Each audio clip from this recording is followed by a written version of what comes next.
Good morning, West Deptford. Today is Tuesday, November 22nd, Day E, and here are your morning announcements. Attention students and staff, the Operation Blessing food drive is underway, and the WDHS Key Club needs food, and more food to help make food baskets for the needy families in our community. The most needed items are canned vegetables, soups, stews, peanut butter and jelly stuffing, instant potatoes, rice, pasta, noodles, macaroni, pasta sauces, cereal, oatmeal, tuna fish, powdered milk, pancake, and baking mixes. Please bring your donation to the box in the main lobby or drop it off in room 13 today. The underwear drive has begun. The class that brings in the most underwear between now and Monday, December 5th, will be declared champion and will raise the renowned underwear trophy. Packages of new underwear for any age or gender can be brought to homeroom or to your class advisor. Donate something everyone needs this holiday season. There will be a boys lacrosse sign-up meeting today at 2:15 in room 31. Please attend if you plan to play this year. Now enjoy this video brought to you by WDHS Renaissance Club.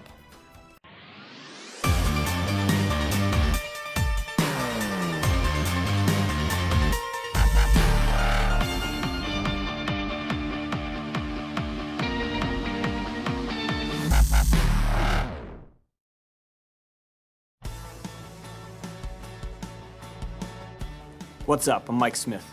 And you know, I've realized something, that what we say, it matters. Not just to other people, not just to our immediate group of friends, but what we say to ourselves, it matters. Like the tone that you take with yourself in your own head.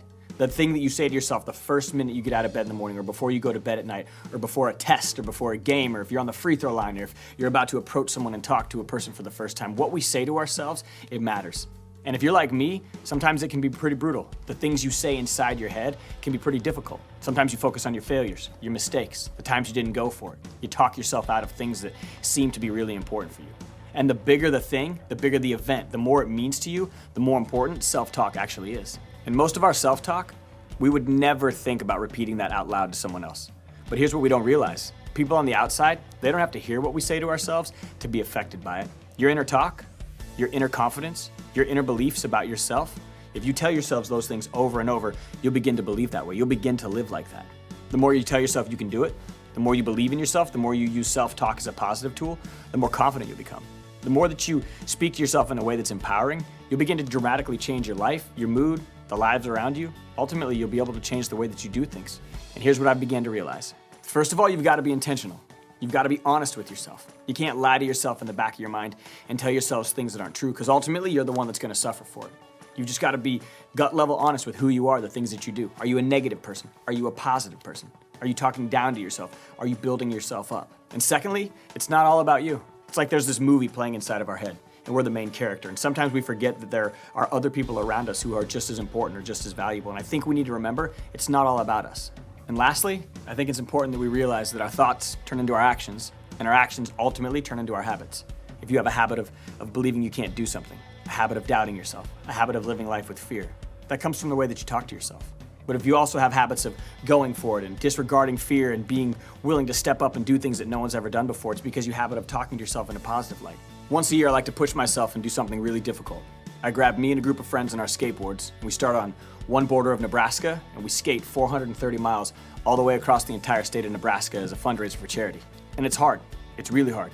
We skate like 40 to 50 miles a day, and the first day we wake up and everyone's excited. We're high-fiving, and in our heads we're all thinking, man, I can do this. I'm gonna make it. I can't wait to get on the side of the highway. I can't wait to push. I can't wait to raise money. And we're all really excited. And then day 2 hits, and you're sore, you're tired, you wake up that first morning, and all of a sudden muscles hurt, and you kind of start to play that game in your head like, can I do this? But we all get up, we're there for each other, we put our skateboards on the side of the pavement, and we begin to push, and we make it. We skate another 50 miles. But that third day is when it always happens. The morning of the third day, doubt starts to creep in. You can see it in everyone's eyes. They wake up that morning and they begin to tell themselves they can't make it. The pain's too strong, the cramps are too bad, the way that their back feels is too much, and everybody just quits. People just decide that in that moment, they can't make it. And the third day of skateboarding across Nebraska is when everyone quits. That's when people just decide they're gonna give up. And I've realized in those moments how important self-talk is. I wake up, I start to evaluate, is what I'm doing worth it? And I decide in my mind that it is. But you know what's crazy about having the ability to talk to yourself? Sometimes the most important thing we can do is surround ourselves with people who believe like we do. When I wake up on that morning of the third day, when I'm gonna skateboard across Nebraska, I've surrounded myself with people who believe like I do. But most importantly, I put people around me who can help me get to where I need to go. So my challenge for you is this: think about the way that you speak to yourself.